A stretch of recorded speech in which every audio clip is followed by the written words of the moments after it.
Hey, this is Alexandra Kelly. Yo, we're talking to plants. I'm Secret Mountain. Hey, we're Have a Good Season. Hi, we're Everything Ever. And hey, we're the Swam. Hey, we're Ashes Terrain. You listen to WP 88.7 Brave New Radio. Are you brave enough? WPSC-FM 88.7, Wayne, New Jersey. Part of the William Patterson Broadcast Network. Brave New Radio. The views and opinions expressed on this show are solely those of the host and guest and are not necessarily supported by WPSC 88.7 FM, station management, or the station owner, William Patterson University. Anyone wanting to offer differing opinions may do so by calling the show at 973-720-2738. Abusive callers will be rejected. Now here's your program on WP 88.7 FM, Brave New Radio.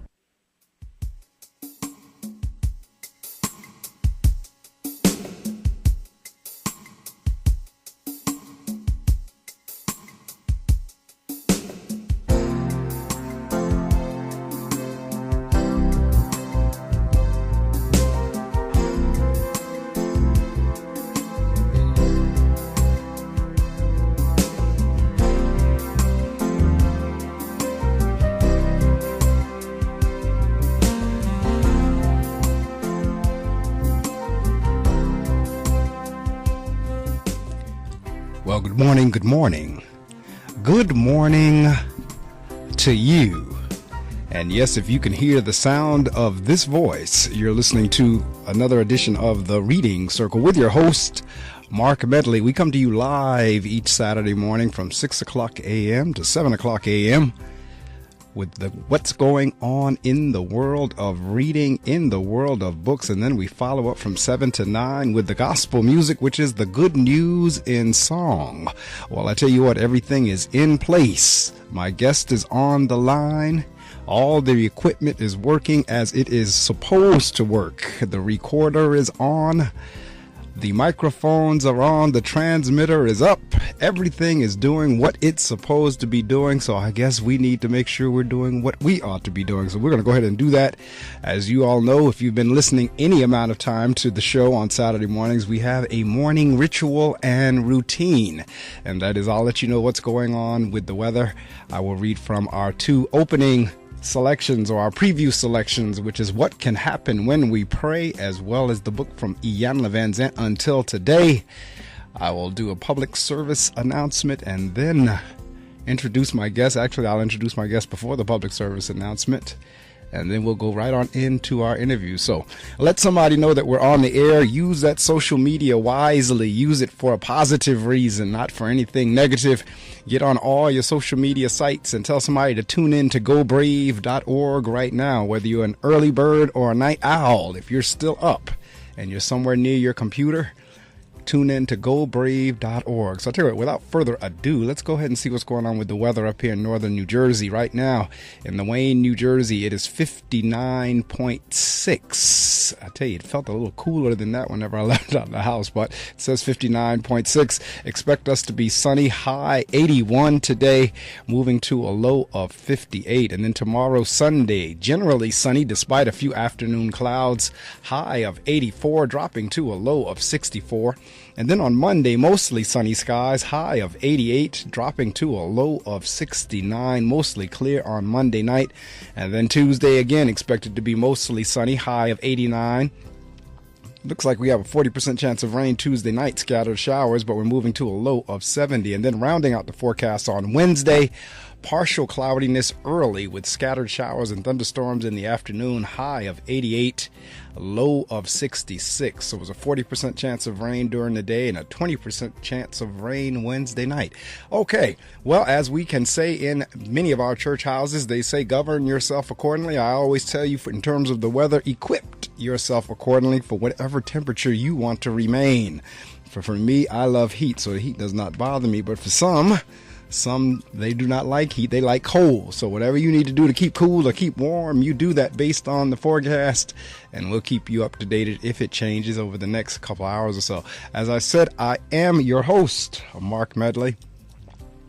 We kick off the show reading from two devotionals. And as I said, they are perpetuals. So therefore, they do not have a year assigned to them. They only have a date. And so for today, out of the book, What Can Happen When We Pray for July the 5th. It says, the gift of courage. Do not preach, thus they preached. One should not preach of such things. Disgrace will not overtake us. Micah 2:6. Today's prayer. God of power and might, I call on you today to surround me with your divine protection, for I see trouble all around. So much bad news fills the air, and so many people try to escape the harsh realities of suffering and injustice. Strengthen me and strengthen the leaders of our community so that we will respond to these urgent needs. Give us all courage to speak the truth according to your will. We are trusting that your power will support our efforts to heal and restore troubled lives. Amen. Today's reflection. I have a gift that was first given by God to my ancestors. This is the gift of courage. They used this gift as they faced the tragic horrors of slavery and racism. They treasured this gift and offered it as an inheritance to their children. I am their child, and the same courage lies deep inside me. Today I will open this gift and use it to lift up someone else. My thoughts, words, and deeds will show that God has awakened new courage in me. Today I will speak God's truth and not be afraid. I tell you, these devotionals, they line up every time. It's rare that they've missed, because you'll see in a few minutes when we start talking to our guest how that's going to pertain to what she's going to talk about. Out of the book Until Today by Iyanla Vanzant for July 5th, Iyanla says, I will gain more understanding when I realize exactly where I am is exactly where I need to be. How many days of the week do you spend wondering why you are not further along than you are? If thinking about it makes you angry or frustrated, you are definitely not on the right track. Exactly where is it that you believe you need to be? Why isn't where you are just fine? You can only be where you are, and it is up to you to make the best of it. You cannot get to where you are going until you have learned all there is to learn about where you are. There are always powerful, insightful, sometimes shocking things we need to know about ourselves. Those lessons are not over there. The things you need to know about you are right where you are. While you may think you know it all, there is some reliable information about your beliefs, your doubts, your stamina, and your behavior patterns right where you are sitting. Right under your nose, there is something you have forgotten, neglected, resigned, or resisted, or denied. At your right side or on your left side, there is a blessing that has not been acknowledged, a hurt that has not been forgiven, a skill that remains underdeveloped, or a good you have yet to do. Everything and everyone that is available in the place you are in right now has something to teach you or something to give you. The reason you may have missed the lessons to be learned or refused the gifts being offered right where you are is you are preoccupied with where you want to be. Until today, you have missed the lesson, ignored the blessings, or denied the truth about where you are in life. Just for today, devote yourself to answering the following questions. What do I believe about where I am? What do I think about where I am? What do I feel about where I am? What do I tell myself about where I am? In your answers, you will find your ticket to the place you need to be. Today I am devoted to learning all I need to learn about where I am. And that's from the book Until Today. The previous reading was from the book What Can Happen When We Pray. We are to the point now, as I just said, I get the opportunity to introduce my guest, and I thank her for rising early to join us. And that is none other than Dr. Rosalind Y. Tompkins. Rosalind Y. Tompkins received a Doctorate of Humanities degree from the Fivefold Ministry Theological University in 2012, recognizing her as a humanitarian for the work she has done for the past 2 decades to end drug and alcohol addiction and to relieve the suffering of families afflicted by the disease of addiction. Dr. Tompkins is a freedom maker who connects with others through COFFEE, that's an acronym, Collaborative Community Opportunities for Freedom and Economic Empowerment.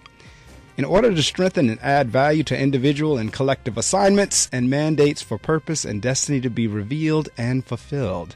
This is accomplished through entrepreneurial opportunities, community partnerships, television and radio, internet collaborative initiatives. Rosalind Tompkins has been said to be an icon in the Tallahassee, Florida, and surrounding areas because of her work with families and communities in crisis. I told you it would connect to what we read.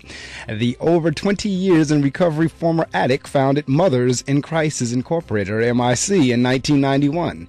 MIC is a non-profit community-based organization comprised of women and men in recovery from drug and alcohol addiction. Through MIC, or MIC, she has impacted the lives of thousands of families. She also founded Turning Point International Church in 1998, where she currently serves as the senior pastor. She is the published author of the books As Long as There Is Breath in Your Body, There Is Hope, Rare Anointing, You Are Beautiful, and a contributing author in Girl, Get Your Fight Back. She is a prophetic poet who writes and recites poetry and spoken word. She also writes a weekly blog for Tallahassee Community, Tallahassee.com community blogs. There you go. The com in the community threw me off there. In addition of the Tallahassee Democrat newspaper. The Florida State University graduate has literally branded the Tallahassee and surrounding areas with the now famous trademark, As long as there is breath in your body, there is hope. With a ready smile, piercing eyes, and a warm heart, she teaches and preaches in many venues throughout the nation and around the world. In addition, Rosalind Tompkins is a spiritual life coach who helps others to fulfill their God-given dreams and destinies. Her passion in life is to see lives transformed and to activate positive change. She is truly a living testimony. Rosalind, good morning and welcome to the Reading Circle with Marc Medley. Good morning. Well, I am thrilled to have you here, and especially because we kind of did like a short notice thing, which was usually and oddly enough that can work. I mean, sometimes because usually I schedule my guests 5-6 months in advance, and then there are some dates that I kind of leave open because I know it's the holiday and that kind of stuff. So I kind of like, okay, anybody that's willing to do, I'm willing to get in there if they're willing to go with me. So whenever we started communicating, and you said, yeah, I'll do it on the 5th, like, all right. Yes, it was divine connection there. There you go. Well, I'll tell you what, I am going to share some information with the listening audience. Listening audience, this is your opportunity. Matter of fact, you can be doing that throughout the whole show, just like I do, because while I'm talking, or whenever I'm listening, rather, I'm also on the social media trying to encourage folks to tune in because they really don't know what they're missing. I know it's early in the morning, but truly, the early bird does catch the worm, and the show is meant to be an inspiration to transform lives. If you get up and sacrifice early enough, you have the opportunity for your life to be changed in this hour as well as the 2 hours that follows with the gospel music. So you let somebody know that Dr. Tompkins is on the air with me, and I know we are going to have a positive, uplifting, and inspiring discussion. So I'm going to share some information with you, and then we're going to come right back and dive right in to our interview. Get on all your social media sites. Tell them to tune in to GoBrave.org. Right? Don't even tell them why. Just put on it. Go visit the link, gobrave.org, and hit the listen button. Just do that. Tell them to do it. Don't even tell them why. And they'll thank you. Believe me, they will. Take a look under your bed. Find stuff under there? What about jobs? No? Now try your basement. There's a pair of overalls that overall you're not so into anymore. A perfectly good laptop that hasn't seen your lap in months. And even more stuff. But still no jobs? Well, you really have both. See, stuff is defined as household articles considered as a group. Sometimes this stuff is no longer needed. Wait, no longer needed? That can't be right. Because remember those jobs you were looking for? Those are really needed. And they're the stuff inside your stuff. Even inside that winter coat that moved with you to Phoenix. Our job is to unlock those jobs. And it starts when you donate your stuff to your local Goodwill. Here's how we do it. When you donate to Goodwill, we sell your stuff to provide job training for people right here in your community. So just by teaming up with Goodwill, you help create jobs. And isn't that worth parting with the leftover keytar from your 80s cover band? Goodwill. Donate stuff, create jobs. Find your nearest donation center at goodwill.org. A message from Goodwill and the Ad Council. That is correct. I tell you, they built one of those brand new. One of these Goodwill donation sites less than a mile from my home. And so now all of anything that I have in the house that is I'm trying to put it. What do they put that when they say the car dealers? Whenever it's a used car previously owned, they have a nice little term for it. Whenever the car is a certified, owned, pre-owned, certified, however they put that fancy. But any of your goods that you have that can still be used. Now, we're not talking about stuff that really does need to go in the garbage. We're talking about things that really can be used. They've been gently used, gently worn, or just time like you can't wear it anymore, whatever. It is a good idea to go ahead and donate that to the Goodwill location because, as you heard in the PSA, it helps to create jobs. So it's not just there collecting. It's actually, and I actually walked in there and I actually saw the center. There's a beautiful center, the one near me. I saw the folks that's being employed and however. So I do encourage you to do that. All right. You're listening to GoBrave.org and in the Wayne, New Jersey, northern New Jersey area, WP 88.7 FN. And this is the Reading Circle. And my guest is Rosalind Tompkins. Now, are you calling out of Florida? Yes, I am. You are? Okay. So at least we're on the same time zone. Sometimes our guests are calling from California. It's like 3 o'clock in the morning. so at least it's 6 o'clock where you are, along with where I am as well. All right. Well, I tell you what. Now, there's one line I read in here. I just want to make sure I'm reading it right because that's going to kind of like be the touchstone, I guess, from where I start my first question. It says the over 20 years in recovery former addict. Now, are you talking about yourself there? Oh, yes, and as a matter of fact, it's over 25 years now since I did that bio. Okay, well, and the reason I'm asking that question is because for the last few weeks, there's that saying, I'm quite sure you've probably heard it, and I know I'm trying to think of the bishop that wrote a song with the same title, is I don't look like what I've been through. And my last few weeks, my guests have been like the epitome of that. I mean, you look at I look at their websites, I look at their photos, I listen to them on the radio. Like my guest last week had suffered a stroke at 37. And you would never know that she had a stroke because, I mean, she's doing radio, she's written a book. And she goes last week into her testimony about how she had to start everything all over again. The reading, the writing, the walking, the talking. And now I'm sitting here as I read your bio, and you would, if that line was not in there, would not know that. So again, that's that's the blessing. It really is. And that's why I always tell folks, particularly when I have guests that have inspirational stories, please tune in because there are so many people out there that really, and this is a trick of the enemy, as you know, really feels like they're the only one that's going through. That, nobody else on this whole planet has ever gone through what they're going through. Yes, that's true. That's what it feels like when you're in the midst of it all. It does. So I'll tell you what. So all right, that's a good touch point for those in the listening audience. Again, if it can happen for Rosalind, it can happen for you because you're seeing here the beginning of the bio starts with her receiving a doctorate. Okay, and she was transparent enough to share that in there in terms of some of the things that she's gone through, and as a result of that, the various organizations she's founded. Let's start from in terms of how did we get into the writing piece? How did we get into, I mean, is that something you did whenever you were a child or did that come along as a part of the ministry or kind of where did the writing come from?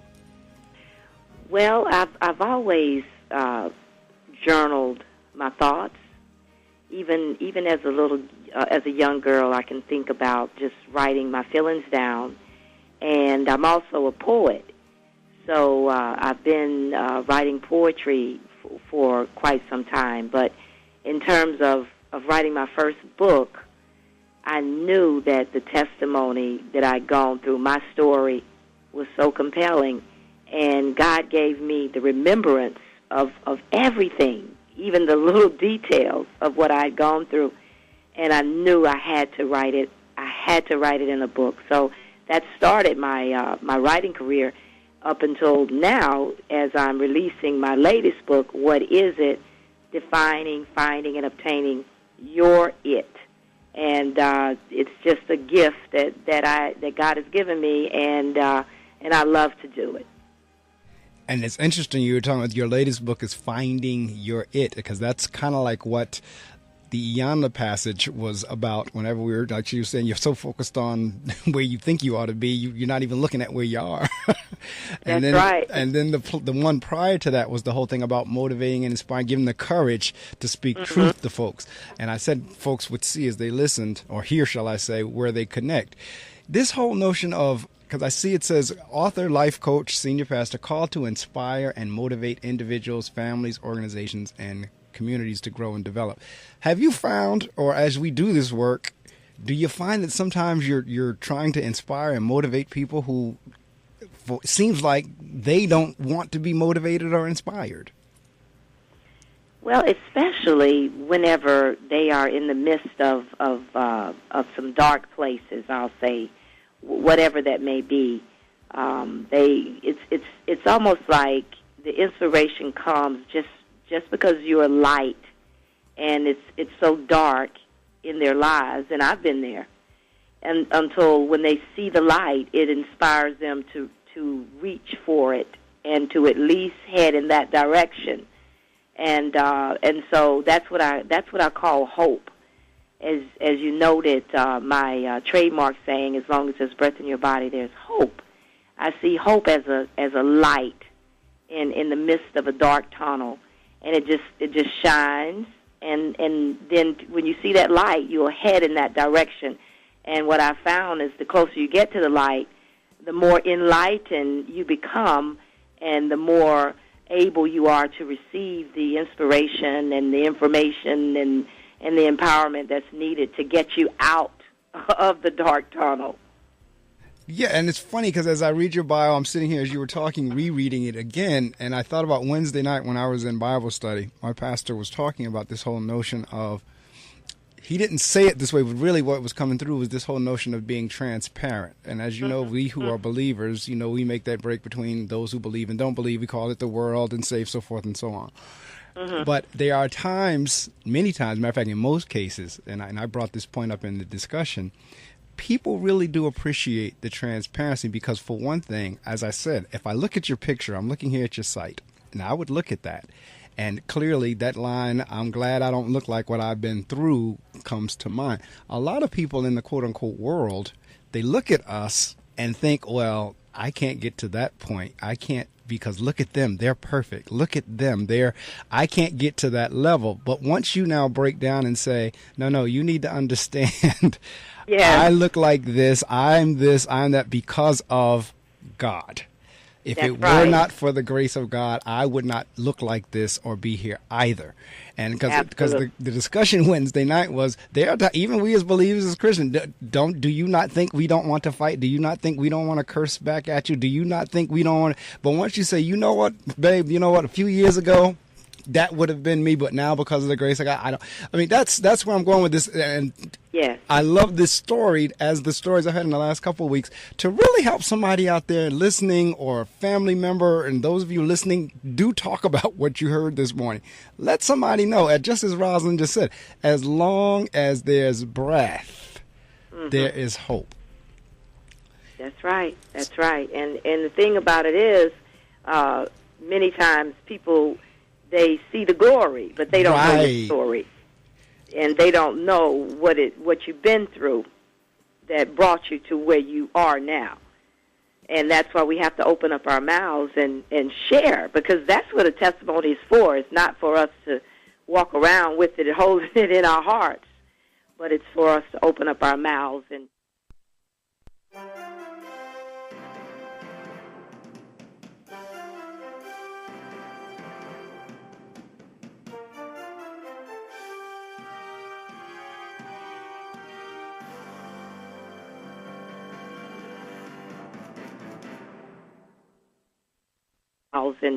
and just share of the goodness of the Lord in the land of the living, as the word says.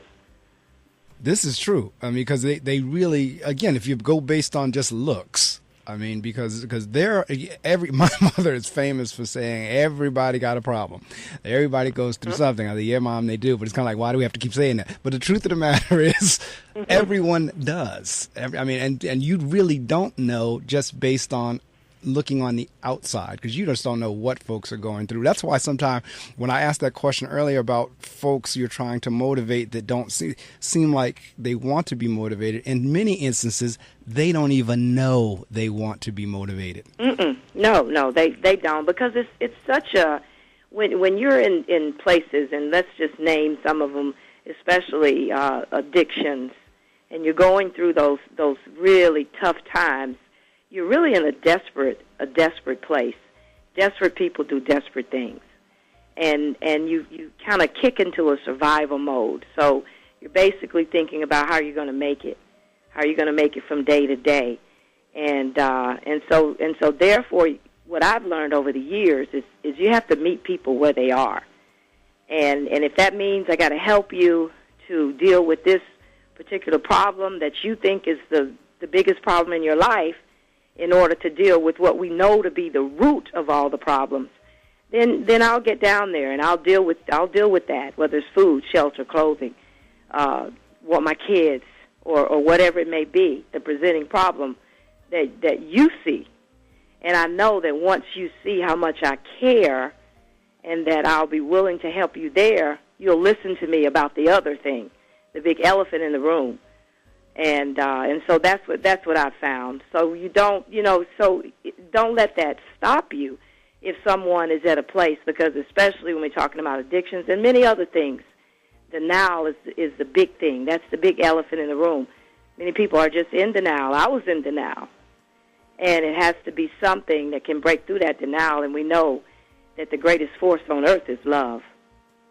It is. And for those of you, if you've just joined us, I'm speaking with Dr. Rosalind Tompkins. She is the senior pastor of Turning Point International Church. And we're talking about many things, because she has written multiple books, and she has a new one that is it released or about to be released? Well, it's about to be released. I have pre-release that's going on now. And so I'm having a local book signing, and I'm kicking off a What Is It? Or Destiny 2.0 tour, and we're heading to South Africa in August.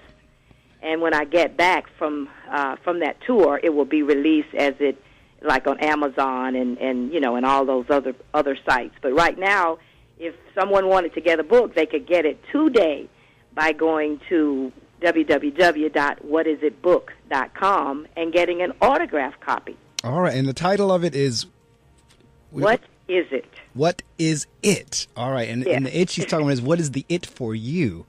And so we're going to share some more information. Let somebody know that Dr. Tompkins is on the air with me, and where I'm going with the question, because I always relate everything to what I do here on the radio as well as what I do here outside of radio.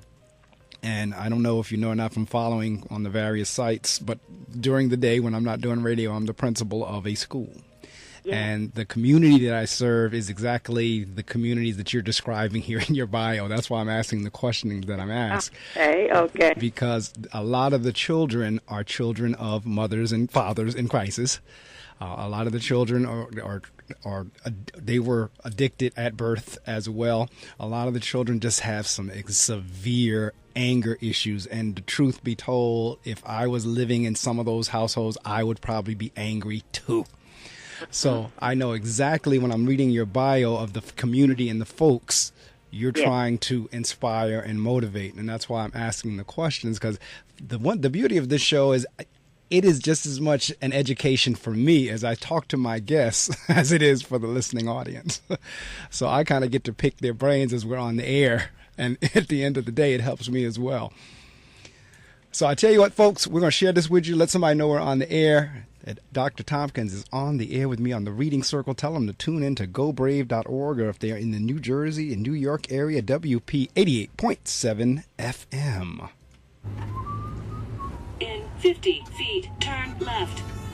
Why are you driving so slowly? After a few drinks, I'm taking it slow. Well, you're not fooling the cop behind you. What? Get ready to pay in 0.1 miles. Getting pulled over for buzz driving could cost you around $10,000 in fines, legal fees, and increased insurance rates. Nothing kills a buzz like getting pulled over for buzz driving, because buzz driving is drunk driving. Brought to you by the National Highway Traffic Safety Administration and the Ad Council. Think carrying 10 or 20 pounds of extra weight isn't much? We went to a park, handed 10 and 20-pound sandbags to people aged 45 to 60, and asked if we could follow them around. 10 pounds makes a big difference. Oh, I definitely felt it in my knees. A few extra pounds each year can cause joint pain and lead to serious chronic diseases like diabetes and heart disease. Wouldn't you like to drop that weight and stop picking up more? Visit hhs.gov/1 pound at a time to find out how. Obesity happens 1 pound at a time. So does preventing it. Brought to you by HHS and NIH. You're listening to The Reading Circle with Marc Medley on Brave New Radio.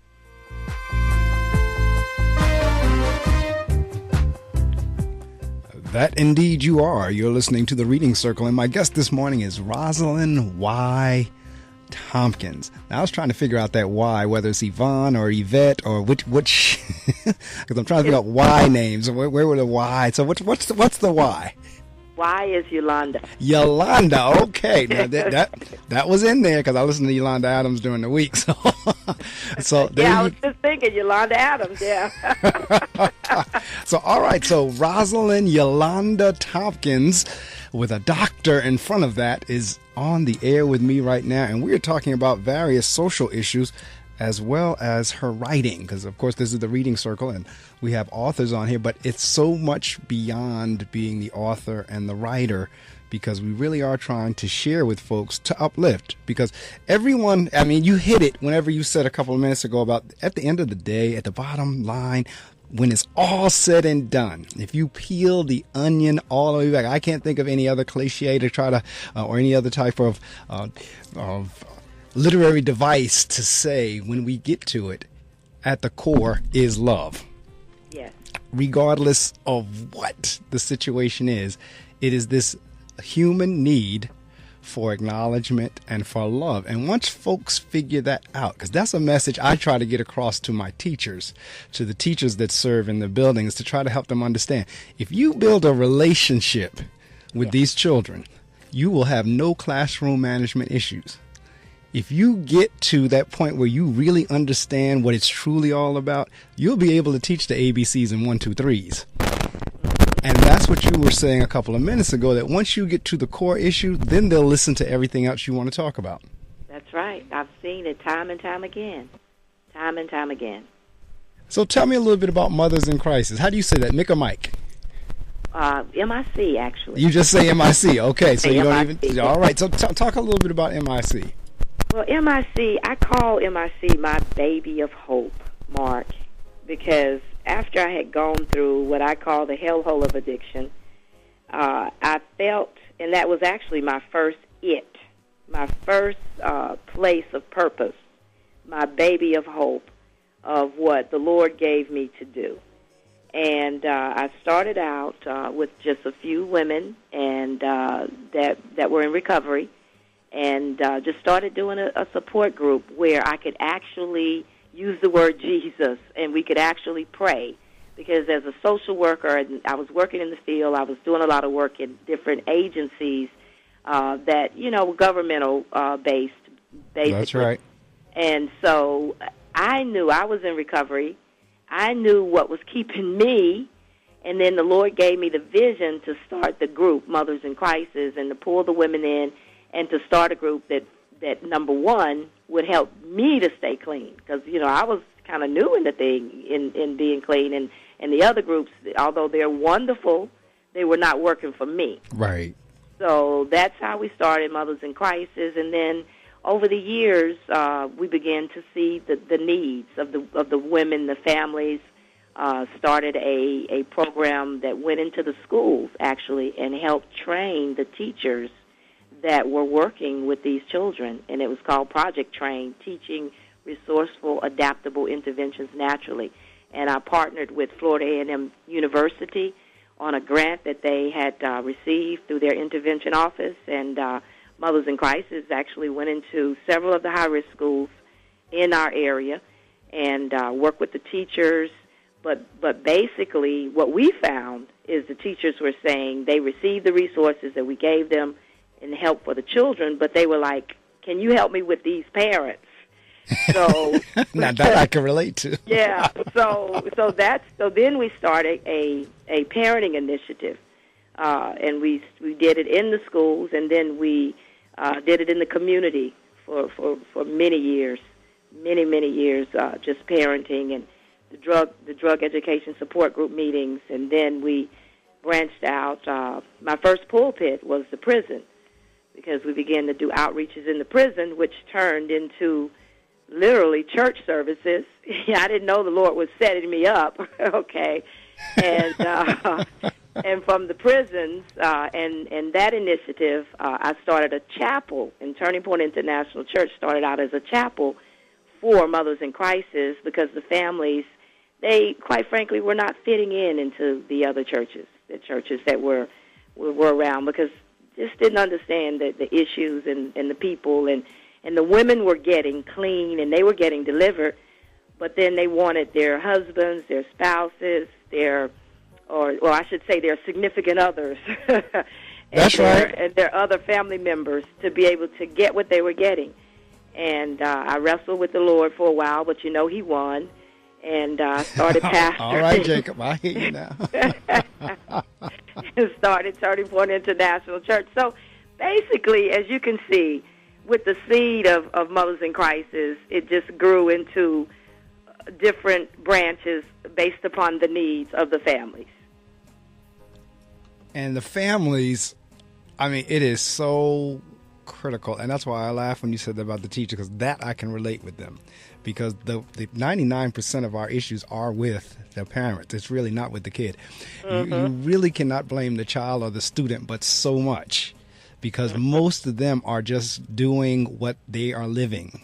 So if you have a child, and the kids that I have kindergartners and first graders that will curse you out like a sailor. Yep. And then the parent will come in there whenever, the example I always use is the child gets suspended for cursing the teacher out.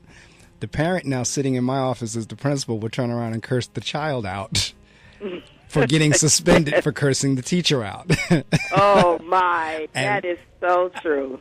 And so now I have to say, ma'am or sir, this is why the child is in trouble now, because they're emulating that behavior. And they really don't even connect the dots until we kind of have that discussion.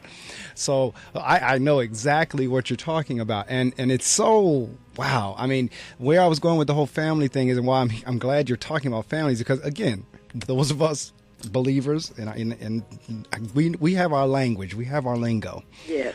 So in terms of that, Satan, or the enemy, the first place, and he knows that if he can get a stronghold on the family, that's right, he could wreck everything else. Because even before there was a church, there was a family. That was a family. That's right. That's right. We had Adam and Eve, which at that time there were no kids, but they were still a family, and that's who Satan went at first. So Satan still knows if I can mess up the families, I can mess up the communities, the schools, the churches, and everything else. And that's why it is so important that those of us, that we go back after, because again, in my school, I try to go after the whole child. I'm doing something with the dads, we're doing something with the moms, we're doing something with them all together, we're doing something with the kids. And it is tough, but it has to be done, because I'm looking at kids, and I tell them all the time, the reason I'm so invested in this is because I came through this same school system that you're going through. And if it can happen for me, it can happen for you. That's true.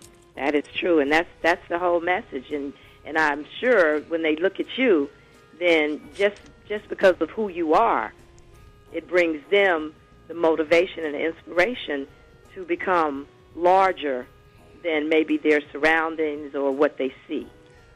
That is the hope. That is my prayer, and that is my hope, that I know what you're exposed to on a daily, but we're trying to expose you to another side, and that you will now have the opportunity, when it's all said and done, to make a choice. Now, anybody with any eyes or sense would say, okay, I want to go the way that's going to be the most prosperous for me, that doesn't put me in danger. But I remember I taught a child years ago that it was like, I think about 12 of them. And Rosalind, the interesting thing is they split right down the middle. 6 of them did the college career road. 6 of them did the street road. And I had the baby. I had the last one. And one of his brothers actually plays in the NFL. He actually plays in the NFL. I went to college, was drafted, actually was in the Super Bowl, this last Super Bowl. And I asked, okay, now, you know what? You're the last one. You've seen the other 11. You've seen the roads they've gone down. Which one are you going to choose? And sure enough, the last I saw, now he may have turned it, I'm not sure, but the last I saw was he chose the street. I couldn't believe it. I could not believe it. Yeah.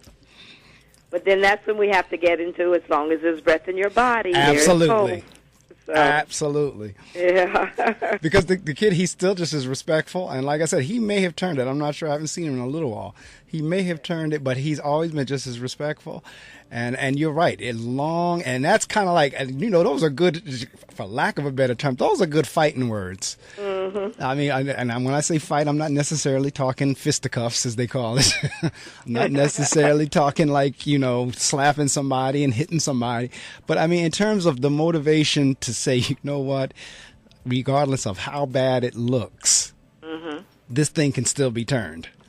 That's right. And that trademark, and I actually trademarked that phrase with the U.S. Patent Department. I don't blame you. Years ago, I did. But why? Because that has helped me, especially, as you know, dealing with some of the situations.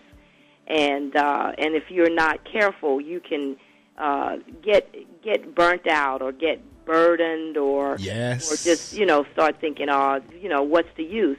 But the Lord gave me that. I'll never forget it. I came home one day. I'd been out doing home visits in one of the rural communities around here, which is even worse because there were no resources really available, and it just seemed like the women, they were just relapsing, and just so much was going on. And I was a single parent, and I had my daughter may have been like 3 years old, and so I went and got her from the nursery and came home and took care of her, and then I just kind of drugged myself onto the couch, and I was just crying, and I was like, Lord, I don't know if I can do this.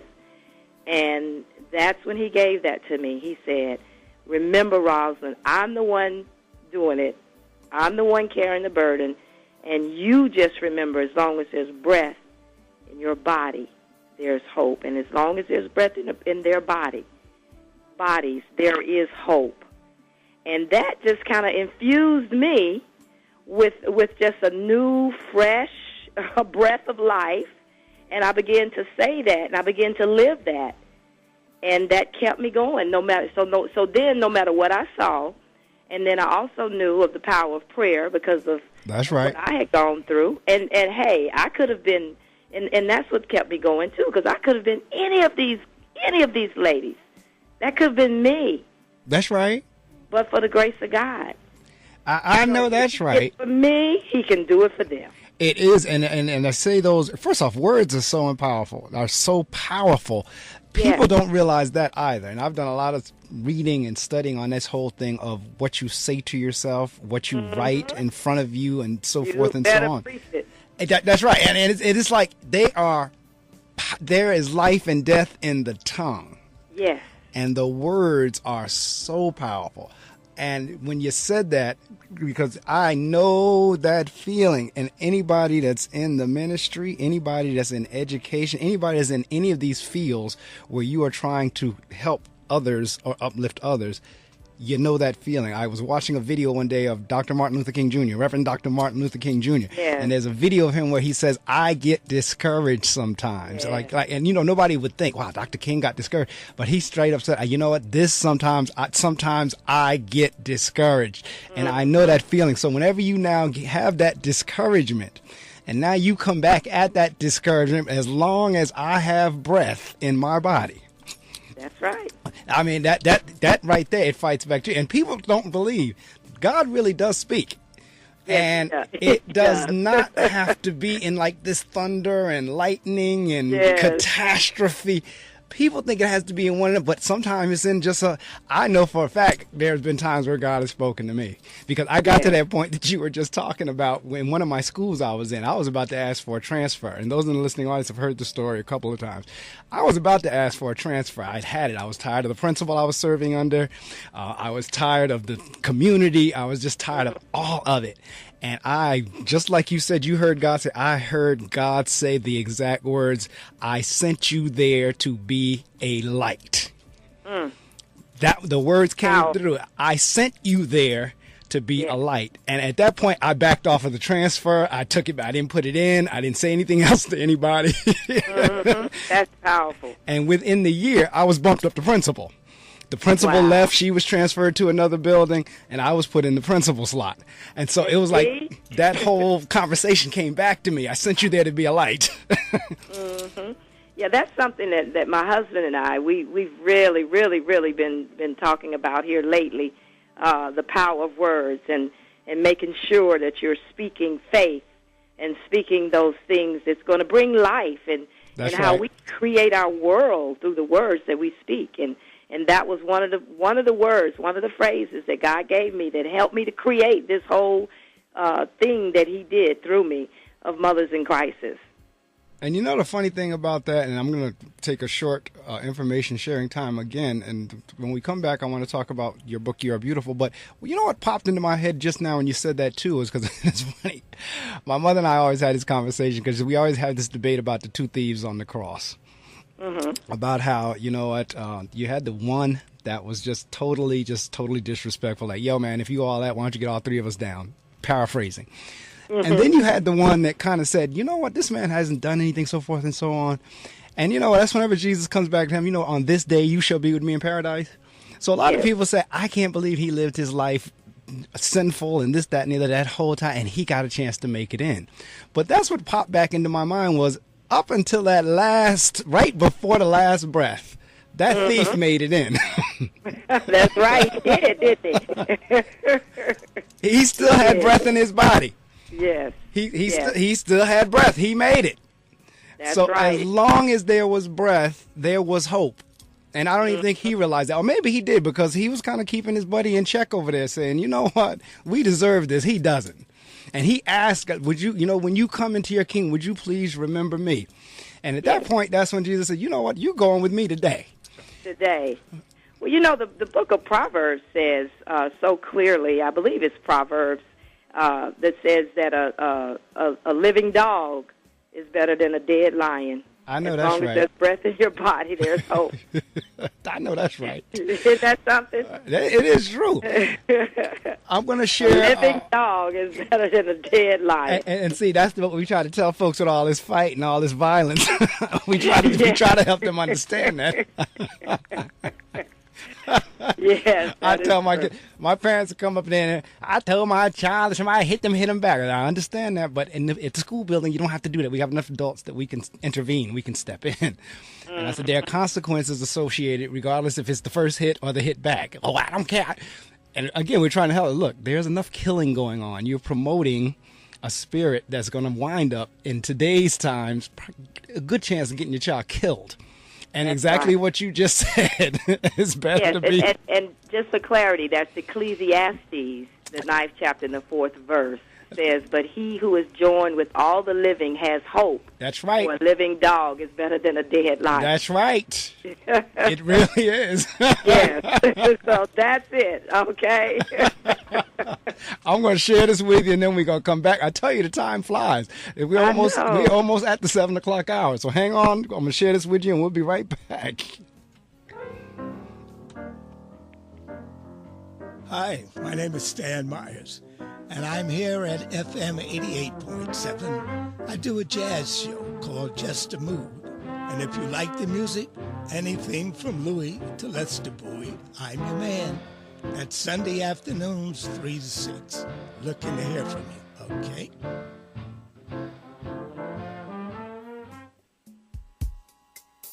All right, Sunday afternoon, if you're not in someone's church service or you're not somewhere else, try to catch Stan from 3 to 6. If you love jazz, you have the opportunity to catch Stan right here on GoBrave.org and WP 88.7 FM.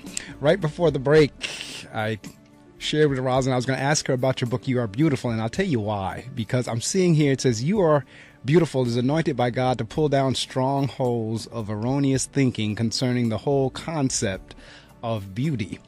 Let the Holy Spirit breathe a fresh revelation of beauty as you read chapters including Kingdom Beauty, Sex is Beautiful, Beautiful Wounds, Uniquely Beautiful, and many others. And I'm asking this because, again, I know what I see. This whole notion of self-esteem. Let's talk a little bit about that. And I know we don't have a whole lot of time left because we could do a whole hour just on that. But I'm noticing you're tackling that issue because if we look at what Vogue and Cosmo and Essence and all the covers say, few of us would fit up to that standard. in terms of beauty. That's right. That's right. And the thing about it is, this is so needed because our young people, especially our young ladies, and this is who I was inspired by. My daughter, who was 19 years old at the time when I wrote "You Are Beautiful," she inspired me to write this book because she did not realize how beautiful she is and was at the time. We were riding along in the car, and sometimes you have the best conversations that way. That's right. She was attending Florida A&M University, and she was going to be a sophomore that year.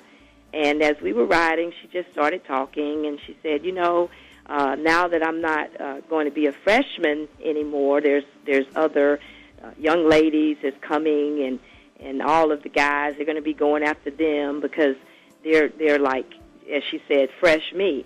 And I'm sitting here driving, and I'm kind of glancing over at my daughter, and I'm looking at how beautiful she is. And I'm like, you don't realize it. That's what I'm thinking inside. And I just listen.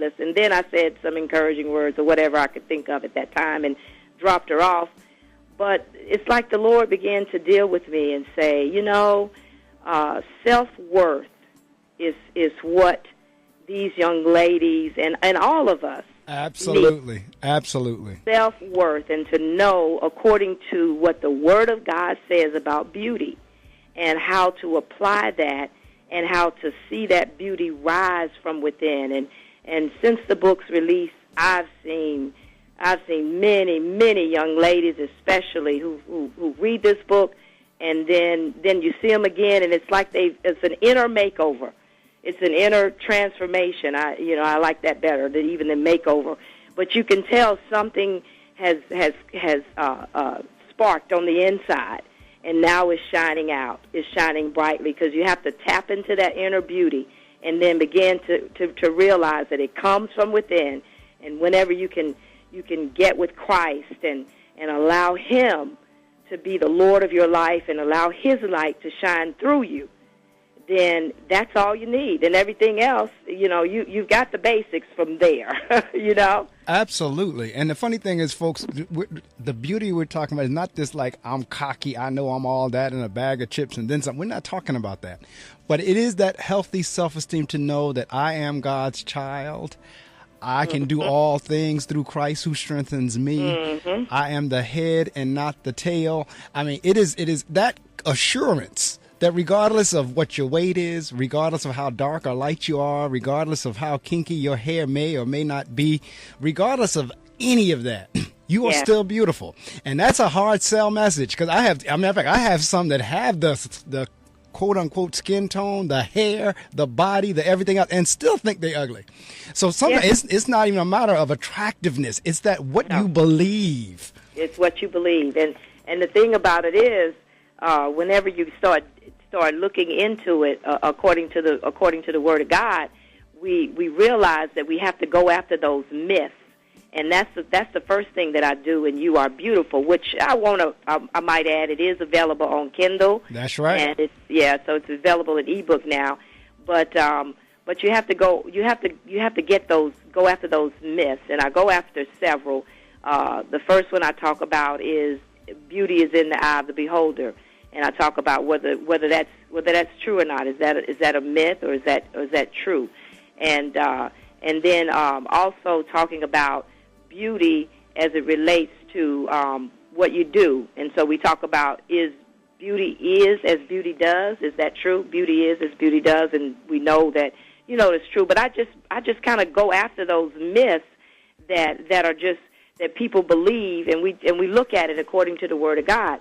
Then I talk about, is beauty only skin deep? That's right. Is it not? And, and just those particular things. And of course, in all of my books, I share my testimony and how, I never thought I was beautiful because of various things. And and it gets back down to the words that were spoken over me and to me and about me. And I internalized those words. And when I looked in the mirror, what I saw were those words. You hit of it. What people were saying. I didn't see the beautiful young lady that was looking back at me. But see, this is back to those words again. Yes. It really is. Yeah, go ahead.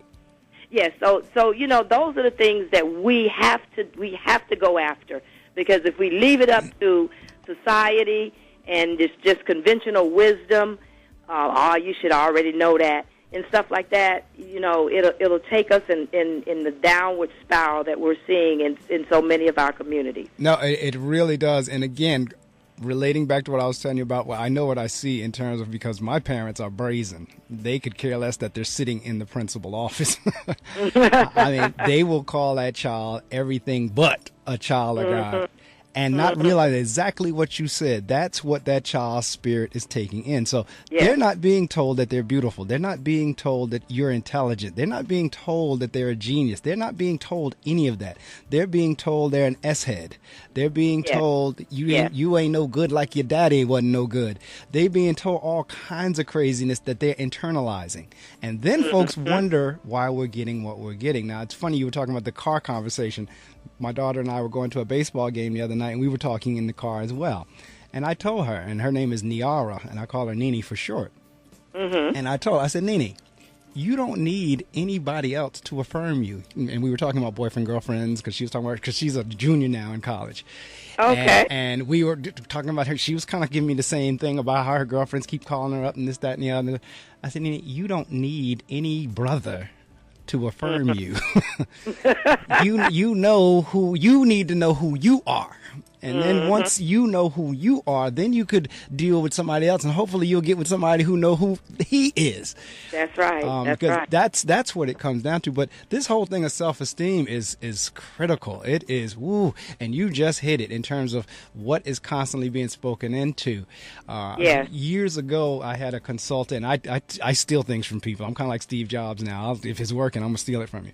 So I'll give the credit, but I'll steal it from you. You see, years ago, we had a consultant that came in, Stephen Peters. See, I'm giving him the credit. Stephen came in, and he would walk into every classroom, and he'd say, "Good morning, geniuses." And the kids would look up at him like, first off, like, who is he talking about, and what is he talking about? And every class we went in, he said, "Good morning, geniuses." But I started doing that same thing. As I started talking to my students, I started calling them geniuses. And what we did, I stole from somebody else that in the beginning of the year, every child had an A. It's up to you to keep it. And I was like, you don't have to earn it. You already got it. You're earning it is keeping it. Okay. So we started doing that. So all those type things. And I'm doing that because I know the power of words. That's right. So if you're hearing every day, genius. You're hearing every day, you're beautiful. I just saw something on the news the other day, these two young men in New Orleans. It was on the news. It made the news because they're going around New Orleans, and they're just putting the sign love. It's like a white background with red letters, LOVE, in caps. And they're just hanging them around the city on telephone poles. Nobody has no idea what it's all about. They think it's an ad campaign. They don't know what it is. So when they interviewed the two guys, and they didn't even want to be seen on camera, they said, we just want to see if by people constantly seeing it, will some things in this particular neighborhood begin to change?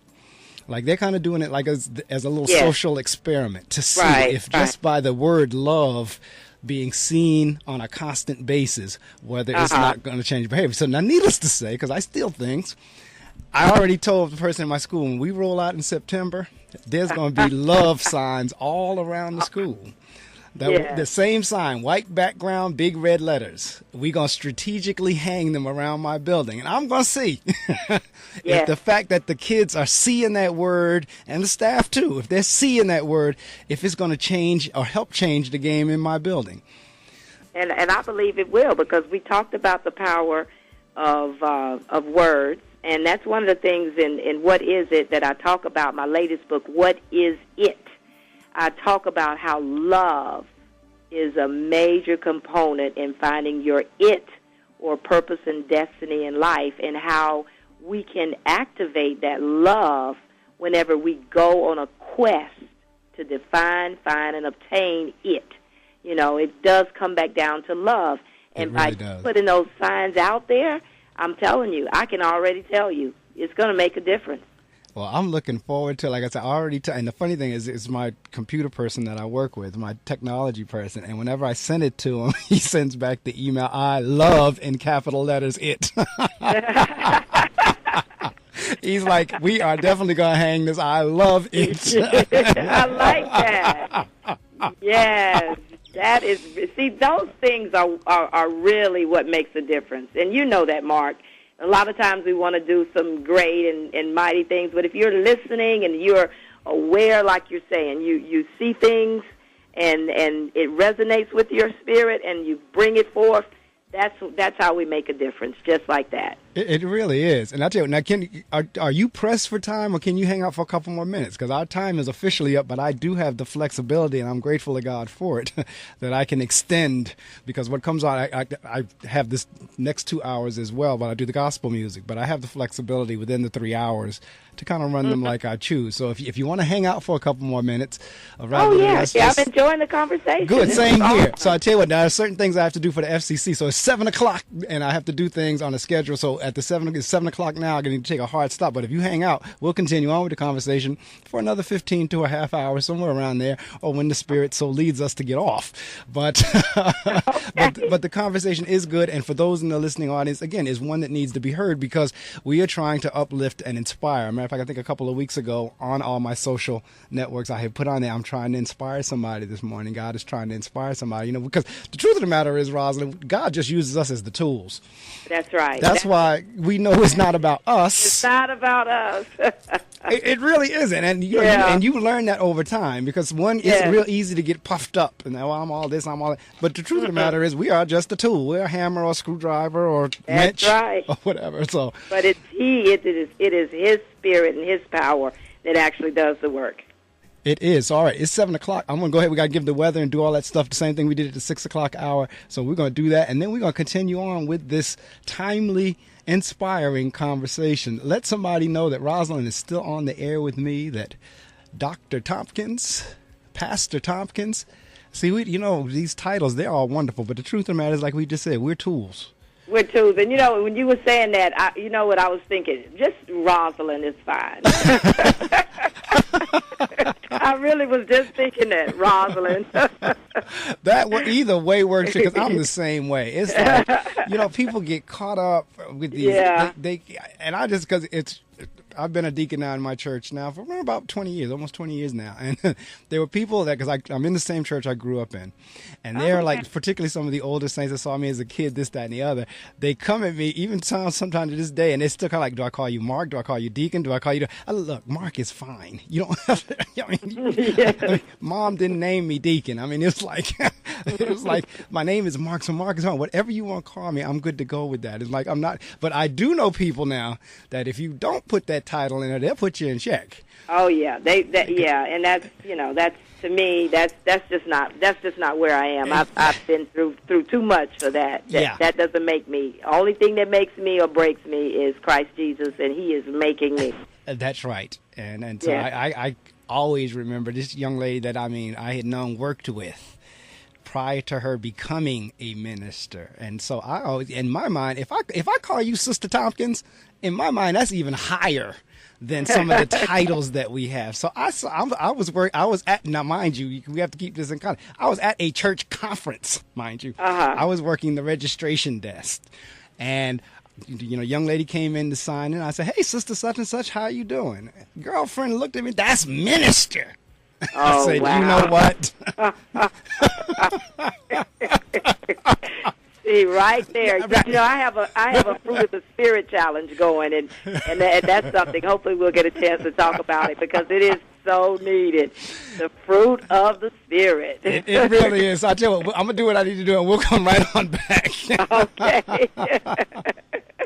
Hi, we're Pescadora. Hey, this is Alexandra Kelly. Yo, we're talking to plans. I'm Secret Mountain. Hey, we're Have a Good Season. Hi, we're Everything Ever. Hey, we're the Swim. Hey, we're Ashes Terrain. You listen to WP 88.7 Brave New Radio. Are you brave enough?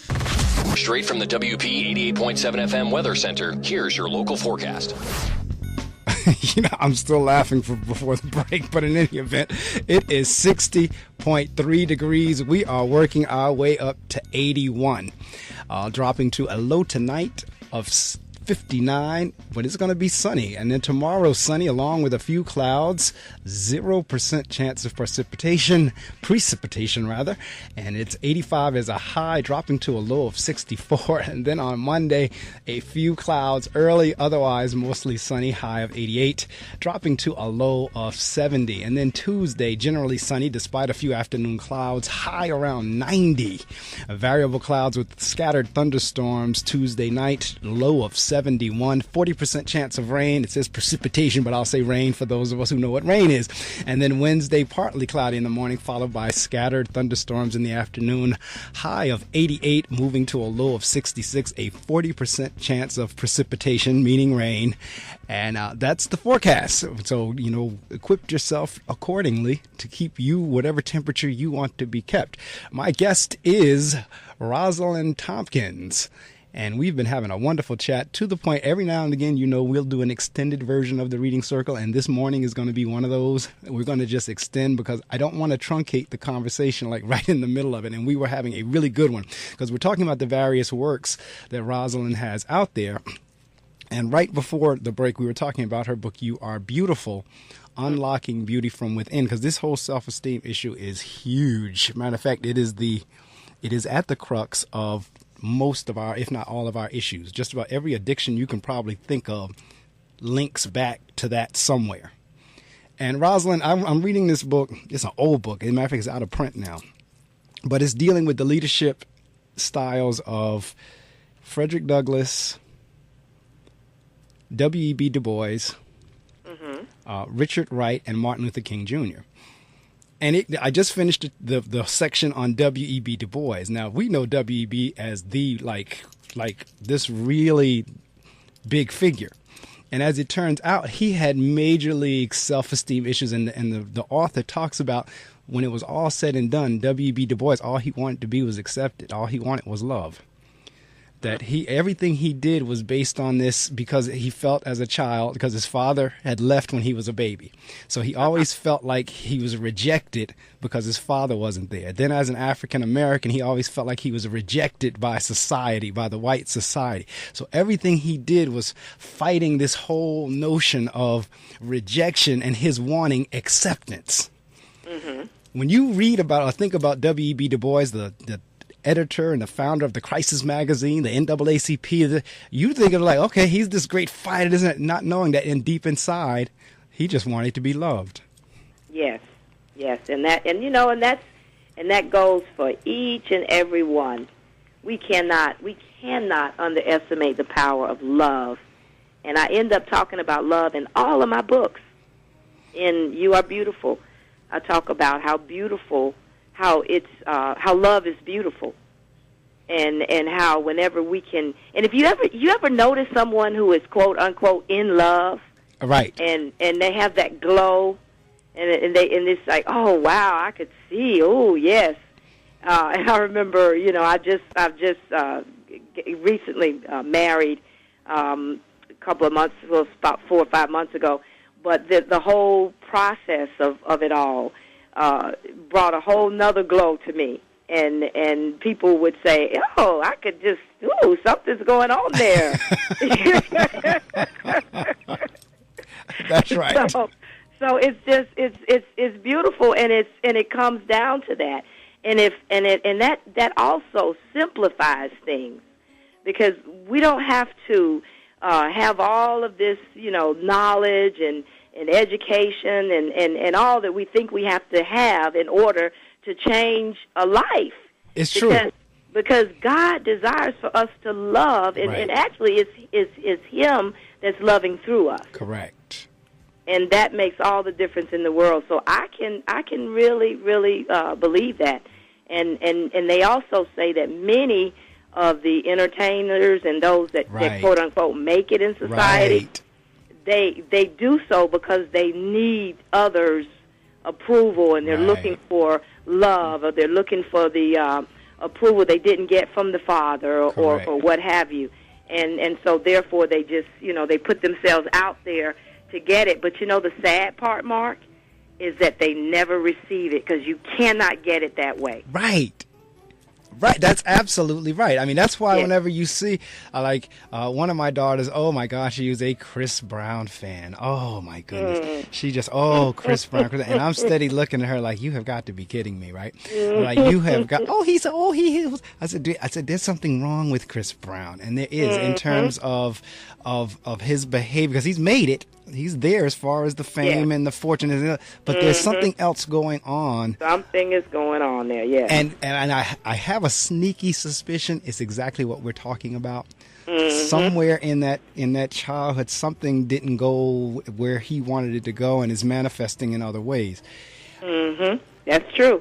That's true, and it's probably at that core of approval, self-esteem, love, right? And so that's what the world people need the Lord. Well, yes. Get back down to that, and it's like that's the love that can really change when you can allow the love of Christ to become manifested and shed abroad in your heart and in your life. It transforms you. It transforms anybody.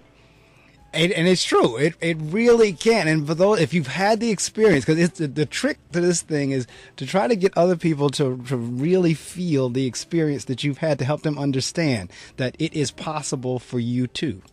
Yes. That you can experience this. That's why, going back to what I said earlier, whenever we were talking in Bible study the other night, there are times when I've had parents come up in my office cursing me out, and I'd have to tell them straight off, now look, let me tell you something right now. Don't think that I don't want to curse you back out. But because I can. I can go with the best of them. But because of the God in me, because of the Christ in me, I'm not going to go there with you. But I think, and so that, wait, you mean you? Because again, people hold folks on pedestals. That's why, going back to this conversation we had a couple of minutes ago about the titles, is so important. People hold, other people on these pedestals, not realizing that everybody's human. Everybody has their it, whether it's the good it or the bad it. Matter of fact, we have both. We have the good and the bad it's in us. It is the negative it's that God is like, the longer you stay with God and Christ, the more that negative it begins to diminish and your positive it increases. So don't think for 1 minute that I can't go there with you, because I can. And I tell the kids all the time, don't think that, I can't hit or I can't fight either, because I can. We're choosing not to. Yes, and that's the thing. That's that choice. That choice makes a big, all of our lives, everything gets down to that, the choices that we make every day. Absolutely. And we can make the positive choices. And that's what I kind of mentioned about the Fruit of the Spirit challenge that I have, is based upon what is it. And in the book, I have a self-assessment tool where you can check your fruit levels daily. And, of course, you want to get to the 90 percentile because it's 9 fruits. So if you're 10 for all 9 fruits, then that's 90. And that's how we kind of score it. But just by having that tool and looking at, okay, how am I operating today in love, in joy, in peace, in gentleness, in self-control, in faithfulness, and patience, and all the 9 fruit of the Spirit. How am I operating? And just kind of doing a self-assessment and just being aware of that, because the Bible says that we are to walk in the Spirit. That's and right. we will not fulfill the lust of the flesh, because basically that's what you're talking about. We all have that. We're in That's the flesh. right. We'll never be delivered from the flesh until we go on the other side. That's right. So we all have the ability to act in those ways, as you said. But when we choose to say, no, I'm gonna walk in the Spirit. Now this is the thing that people don't realize. That's when the power comes. Correct.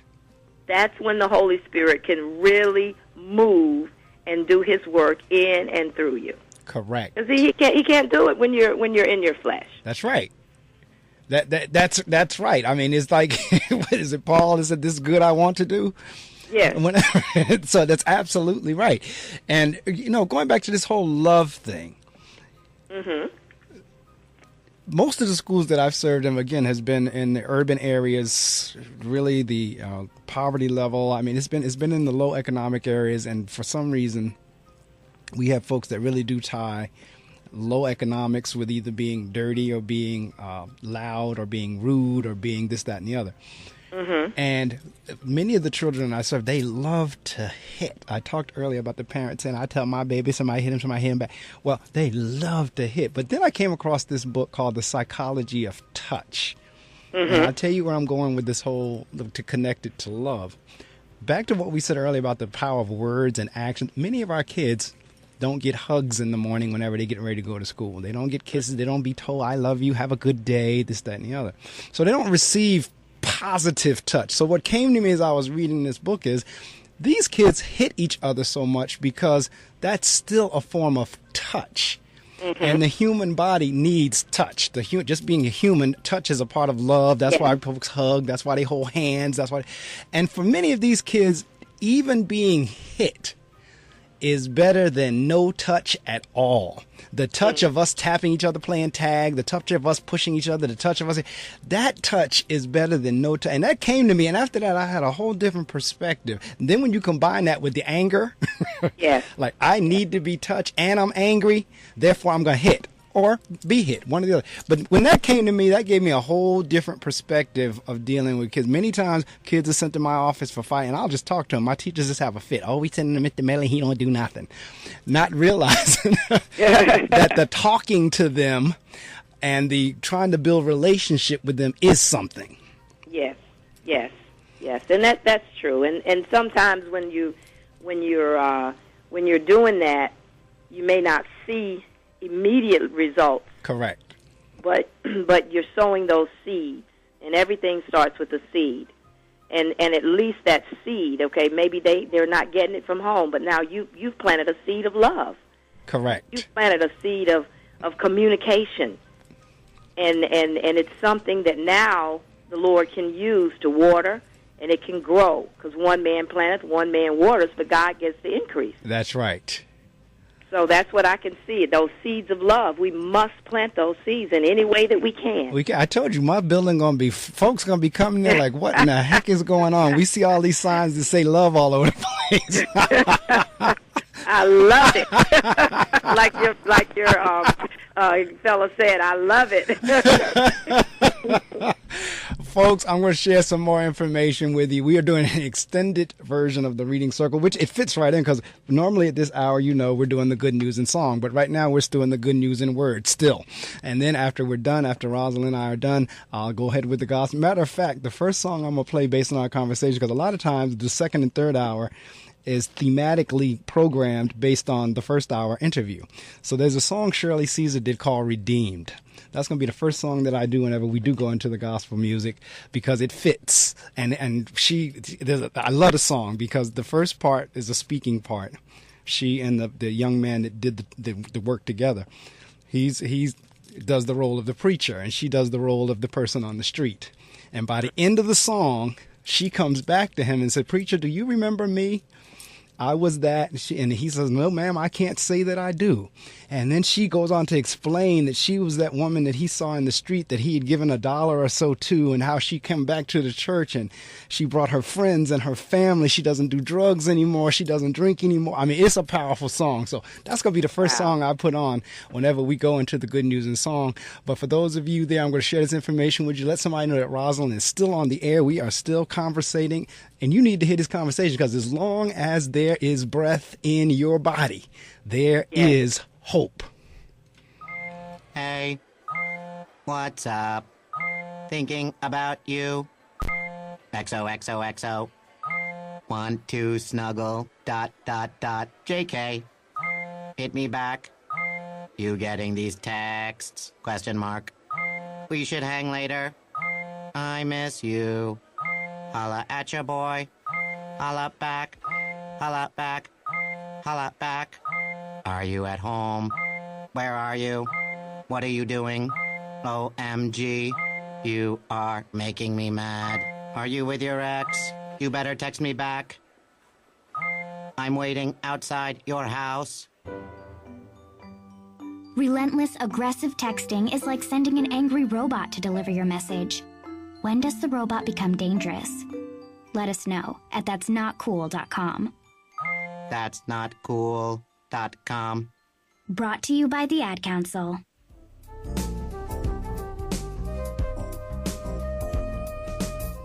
Welcome back to the extended version of the Reading Circle with Marc Medley. We're actually in the M&M hour, heading or moving towards the Martha and Friends hour. But I'm looking here again at the little synopsis for Rosalind's book. Now, this is going back to what I said at the opening in the beginning of the interview when he says, I'm glad I don't look like what I've been through. And matter of fact, I'm going to play that song in the hour, too. It says, as long as there's breath in your body, there's hope, is the gripping tale of one woman's passage from the hellhole of addiction to abundant life. Rosalind Yolanda Tompkins is a woman who experienced some of the darkest experience of the human condition. Now, here we go. Addiction, abuse, the death of a child, deep depression, and so much more. So when Rosalind is coming at you, she's not coming at you from what she thinks. She's coming at you from what she's experienced and knows. Let's talk a little bit about how much that makes a difference whenever you're talking to someone.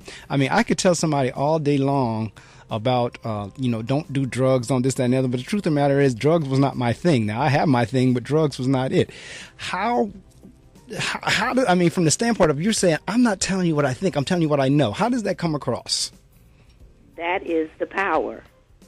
And I actually, for about a decade, probably a little over a decade, launched a campaign here locally in this region, public service announcements on the television. And at the end of each 30-second piece, I would say, as long as there's breath in your body, there's hope. Believe me, I've been there. I know. And we had various, messages that we put out.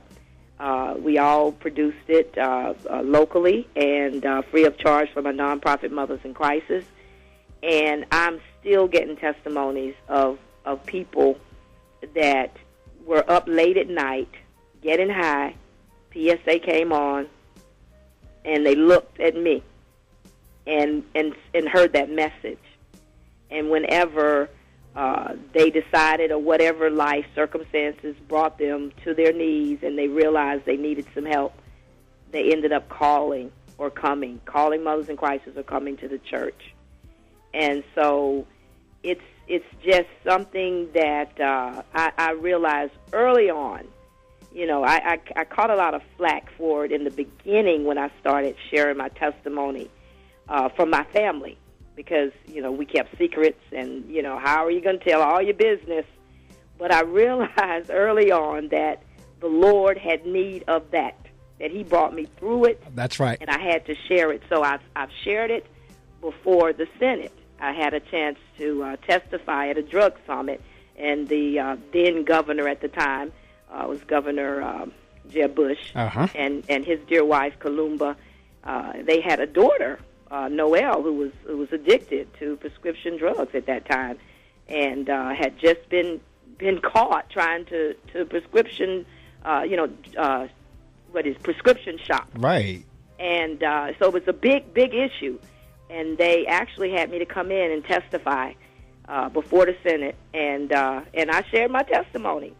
And one of the things that I said is that there's a personal side to addiction. And I always ask a question. I said, how many of you in this room have in some way been affected by addiction, whether it's you, a family member, or someone you know personally? Every hand, just about every hand went up. And always, inevitably, someone will come up to me, whisper in my ear, and say, I've been there. Oh, I got 10 years, or I got 5 years. It doesn't matter. That's right. It doesn't matter the venue. So when you ask that question, you really hit the nail on the head, Mark, because that is the key.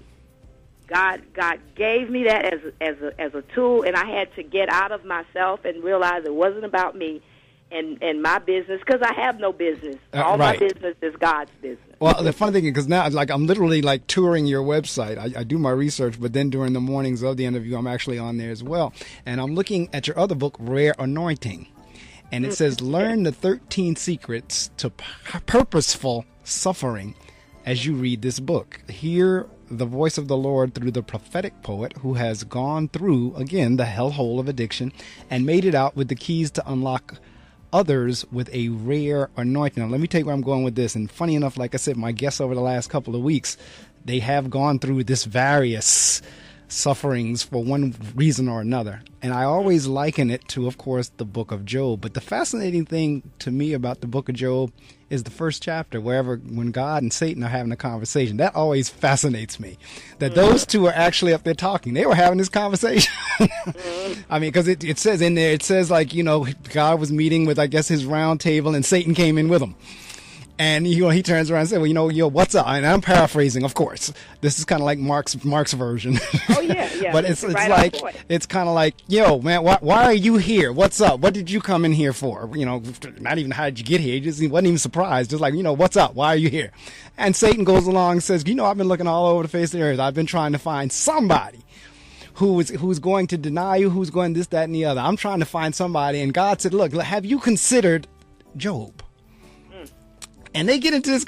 What the thing that fascinates me is, of course, Job has no clue that this conversation is going on. None. True. Has no clue whatsoever.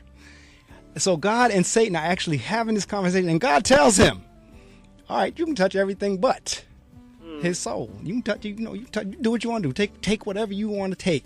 You can touch everything but that breath. You can touch everything but that soul. You can touch everything but." But that conversation was going on, and I always think in terms of, if God was having that conversation about Job, could he be having that conversation about Rosalind? Could he be having that conversation about Mark? Could he be having that conversation? Last week it was Kamari. Could you would just never know, because when I saw that purposeful suffering, because sometimes we go through stuff to be able to help somebody else, and we don't even know it. Don't even realize it. It's a part of our assignment. Right. Yes, which gets me to, since you've given me a little more time, can I share one of my poems? Please. I always love, for lack of a better phrase, I always love for the audience to hear it straight from the horse's mouth. Okay, well, thank you, because you've inspired me when you were sharing that. It just brought me to this. It's entitled "You've Got to Have It." What is it that wakes you up from the inside out? What is it that screams in silence but comes out as a shout that can only be heard by you and God? What is it that calls to you when your heart is still and tickles your soul while strengthening your will? That is the it that can be fulfilled when you realize that. You've got to have your life in hands. So take a chance to understand that there's more in store for those willing to risk it all and seek to find what's been left behind but hidden deep inside.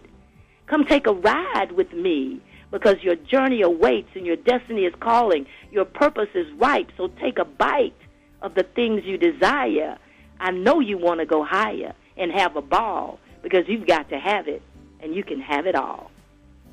I know that's right. Now, those of you that go to any kind of poetry readings, they don't clap their hands. They snap their fingers. So for poetry, after the poet or the spoken word artist finish, everybody goes. So I'm doing that right now to Rosalind's poem. I'm snapping my fingers. And well, thank you. And all of my, I have poetry in all of my books. As long as there's breath in your body, there's hope. That's right. You are beautiful, rare anointing. And what is it? That poem that I just read, it's in the book. What is it? Because I like to do what I call poetry breaks. So I'll share a chapter, and then I'll have a poem that'll help to pretty much say what's been said, but you'll be able to capture it in a different way. That's right. And sometimes that's what you have to do. I mean, like, whichever way that you're going to receive it the best, then God will give you the opportunity to put it out there in different ways. And we tell people all the time, for some people, the only Bible that they're going to read is you. They're not going to pick up that actual Bible. For some other people, for them, they're going to have to read it in story form. And then they say, you know what? I got to go to this book that she's referring to in here that has Ecclesiastes, that have this thing called Proverbs, this book called Genesis, that has this book called, I mean, you know, for some, it's the seed, as you said earlier. It's the seed that's banned, and whichever way that seed will take root. That's the whole purpose of it. And so I'll tell you what, I'm going to share some more information, and then when we come back, Rosalind, I know you said something about a book signing earlier, but let folks know whenever we come back how they can get a copy of all of your work, whether it's going to be on Kindle, whether it's going to be on Nook, whether it's going to be at Barnes & Noble, or wherever. You could say anything else other than the actual dollar figure. Now, I'm looking at the dollar figures on the site, but you could say anything else other than the dollar figure. But in terms of where you're going to be, in terms of how they can get a hold, any websites, whether it's on Amazon, whether it's on whatever. So I'm going to share this information, and then when we come back, we'll conclude. But I have thoroughly, as you can tell, enjoyed this conversation. I'm going to have to get you on my show, Mark. There we go. That'll work. We'll trade off. I'll come back. It's, you know what, and it's totally different. I don't know if you found this to be the case or not. It's totally different being the one interviewed versus the one asking the questions. It is. It really is. It's a different experience because I've been on some other guest shows and I'm like, wow. So the listening audience, stay there. We're going to be right back. We're not really going anywhere, but I'm going to share this with you and then we'll conclude. But I have thoroughly enjoyed, as I said a couple of seconds ago, this conversation.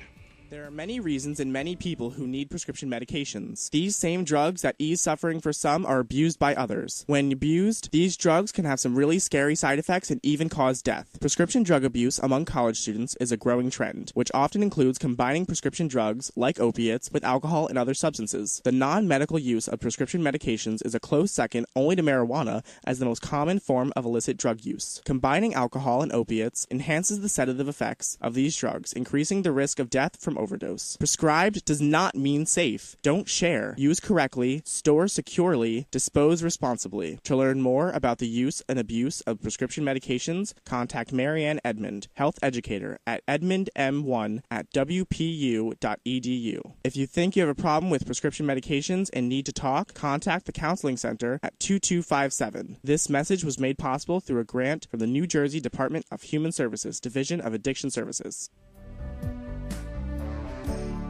As you can see, there are very few issues that we do not have a public service announcement for here at the studio.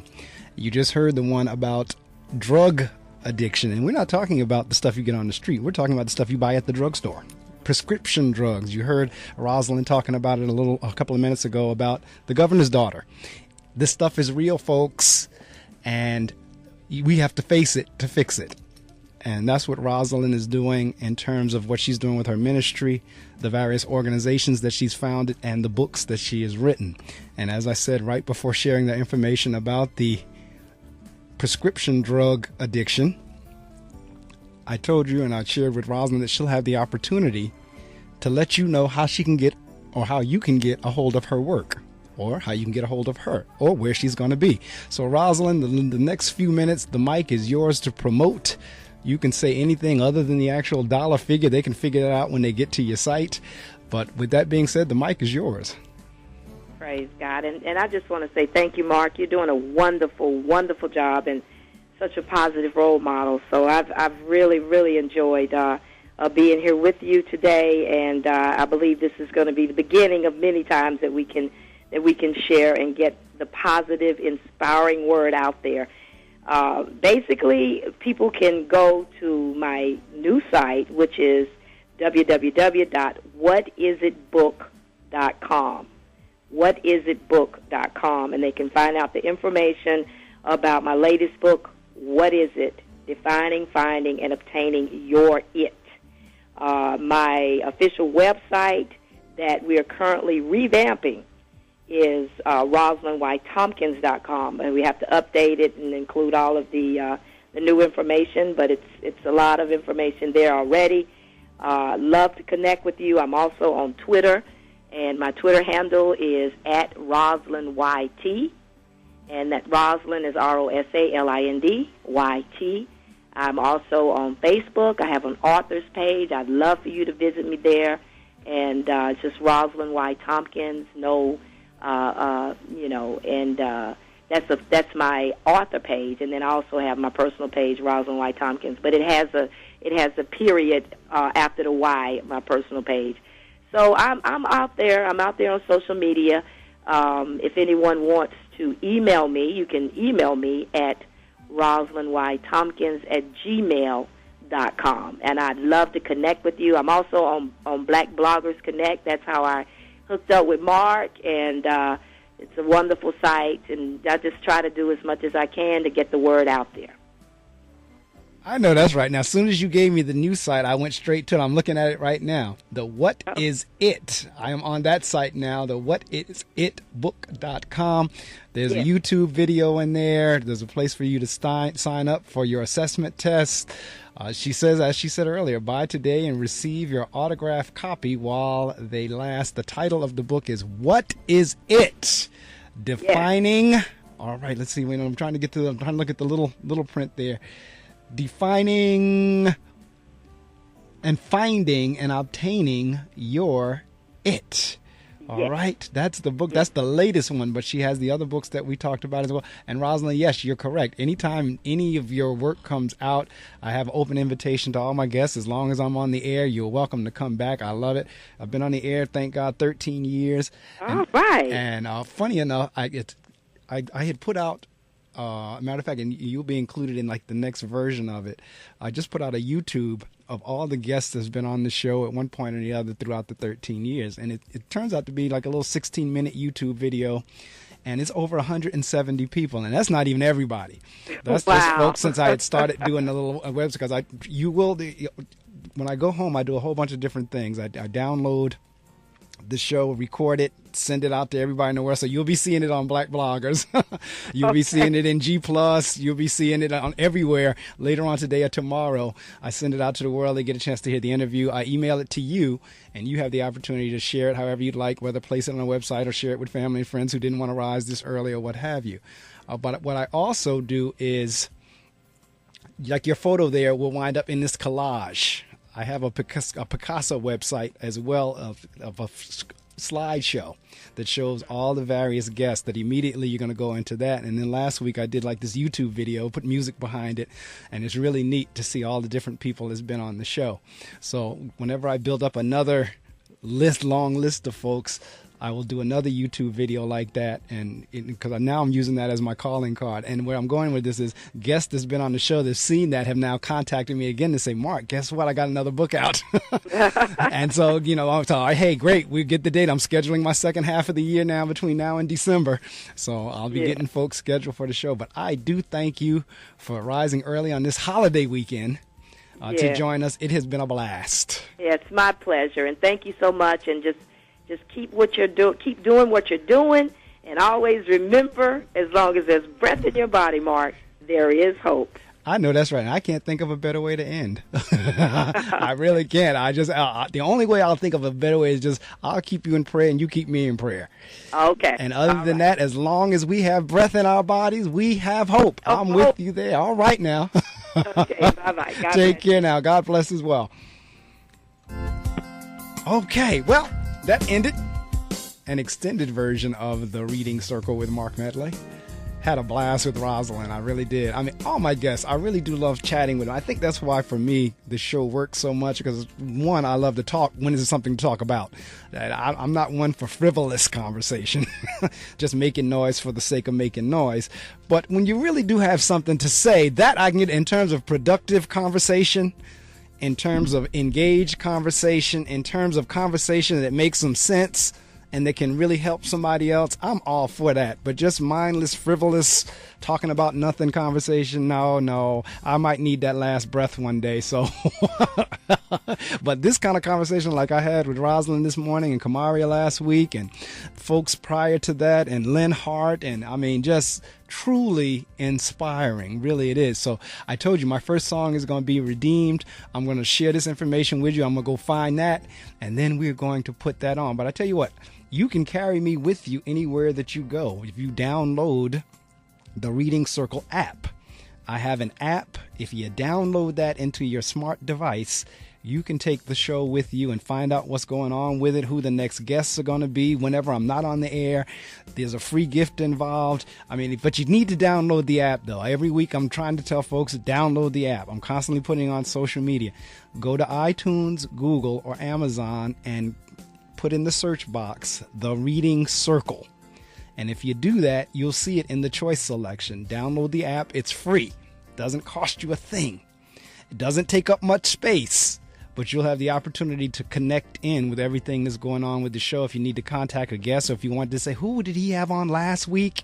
You have the opportunity to do that as well. So do that. I'm going to share this information with you. There's a whole bunch of other things you can do that's associated with the show. I'll share that during the time, but I'm in the process now. I'm going to find Redeemed, and then we're going to be on with the good news in song.